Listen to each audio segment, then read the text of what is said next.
प्रधान अध्यापक महोदय हरिशरण जी, प्रिय ब्रह्मचारियों, आज महान देशभक्त स्वतंत्रता सेनानी लाला लाजपत राय की जयंती है। लाला लाजपत राय का जन्म सन 1865 में हुआ था। उनके पिता का नाम था रामकृष्ण, जिन्होंने सारा जीवन देश, राष्ट्र और समाज के लिए अर्पित कर दिया। बचपन में ही लाला लाजपत राय बड़े ही होनहार थे। लाला लाजपत राय के पिता कुछ मुसलमानों से प्रभावित थे, कुरान से प्रभावित थे और घर में कुरान आदि का भी पाठ करते थे। उनके दिमाग में ये बात आई कि चलो इस्लाम धर्म स्वीकार कर लेते हैं। पत्नी ने मना किया, लेकिन पत्नी उनकी बात मान गई और चल दिए। जा रहे थे, जैसे ही सीढ़ियों पर चढ़े, बालक ने रोना शुरू कर दिया। इतना तेज रोया कि उन्हें बाध्य होना पड़ा वापस जाने के लिए। घर लौट आए, उसने इस्लाम स्वीकार नहीं किया। क्या पता था यही बालक होनहार देश और राष्ट्र के लिए वह अपना बलिदान देगा। अंत में लाला लाजपत राय बड़े हुए। लंबी बात न कहते हुए अंग्रेज सरकार ने अनेक प्रकार के यातनाएं देने के लिए, भारतवासियों को सताने के लिए तमाम योजनाएं बनाई, तमाम कानून बनाए। साइमन कमीशन, गो बैक, वापस जाओ आदि आदि का विरोध भी किया। और आपको ये पता होगा कि लाला लाजपत राय पर अंग्रेज सरकार ने लाठियां बरसाई। जब लाठियां बरसाई थीं तो लाला लाजपत राय ने कहा था कि एक एक लाठी अंग्रेज सरकार के कफन का काम करेगी। इन सारे दृश्यों को सरदार भगत सिंह आदि क्रांतिकारी देख रहे थे। उन्होंने भी अपने मन में ये प्रण किया था। अनेक क्रांतिकारियों ने, जिन्होंने लाला लाजपत राय को इस प्रकार की स्थिति कर दी है, तो अंत में उनका प्राणांत हो गया। ऐसे लाला लाजपत राय का बदला लेने के लिए अनेक क्रांतिकारी तैयार हुए। गोरी सरकार को यहाँ से उखाड़ के फेंका।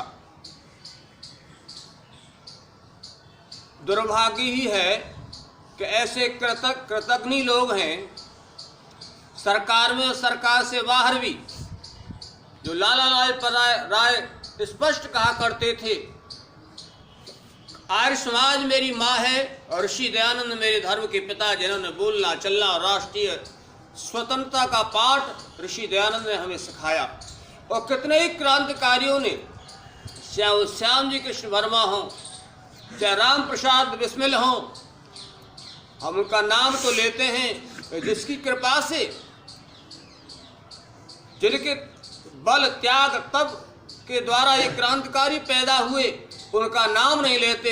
ऐसे चाहे वो साधु हों, चाहे वो सरकार में बैठे वो नेता हों, किसी के किए उपकारों को जो पीढ़ी नहीं मानती, इतिहास को भुला देती है, इतिहास में कभी माफ़ नहीं करता, वो सदैव गर्त में चले जाते हैं। इसलिए प्रिय ब्रह्मचारियों, जिस भूमि पर तुम बैठे हो, गुरुकुल विश्वविद्यालय की भूमि है। यहाँ से अनेक क्रांतिकारी पैदा हुए। जिस महात्मा नारायण स्वामी ने इसको पुष्पित पल्लवित किया, उस महात्मा नारायण स्वामी का नाम भी लेने में लोगों को शर्म आती है। जिसकी कृपा से आज आज़ादी की सांस ले रहे हैं, वो महर्षि दयानंद और उनके अनुयायियों की कृपा है, जो आज हम उन्नति के रास्ते पर हैं। परमपिता परमेश्वर करें कि हमारे लोग उस सच्चाई को स्वीकार करेंगे तो निश्चित रूप से फिर आगे हम वही संदेश दे सकेंगे। क्या संदेश दे सकेंगे? जो हमारे कभी हिमालय की चोटी से बैठकर छत्र की शिक्षा लेने के लिए कवि मनु ने कहा था, स्वयं चरित्रम पृथ्व्येन मानवा चरित्र की शिक्षा लेने के लिए सारी दुनिया के लोग भारत भूमि पर, आर्यवर्त भूमि पर ऋषियों के, विद्वानों के चरणों में बैठकर आते थे। इसलिए प्रिय ब्रह्मचारियों, हम पुनः हमारे ऊपर कर्जा है।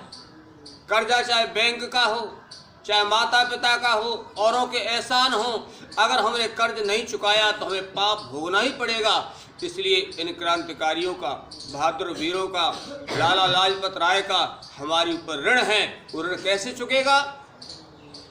ईश्वर भक्त बन के, माता पिता के भक्त बन के और राष्ट्र भक्त बन के ऐसा आदर्श हम प्रस्तुत कर पाएंगे तब ऋण से मुक्त होंगे। नहीं हमारी वही दुर्गति होगी जो आने वाली पीढ़ी की होने की आसार बनते जा रहे हैं। इसलिए हम सजग और सावधान होकर अपने कर्तव्य का पालन करें। अंत में सब ब्रह्मचारियों को धन्यवाद करता हूँ, परमात्मा से प्रार्थना करता हूँ सारे बच्चे सच्चे अर्थों में माता पिता देशभक्त बने। इत्योदि सबका बहुत बहुत धन्यवाद। नमस्कार, हेमराज भारती चैनल पर आप सभी का स्वागत है।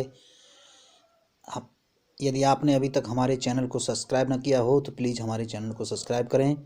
बेल आइकन यानी घंटी, 3 घंटी में से ऊपर आल वाली घंटी को अवश्य दबाएं, जिससे कि हमारे आने वाले भजन, सत्संग, सूचना, प्रवचन इत्यादि आपको सबसे पहले मिलते रहें और आप उसका लाभ उठाएं।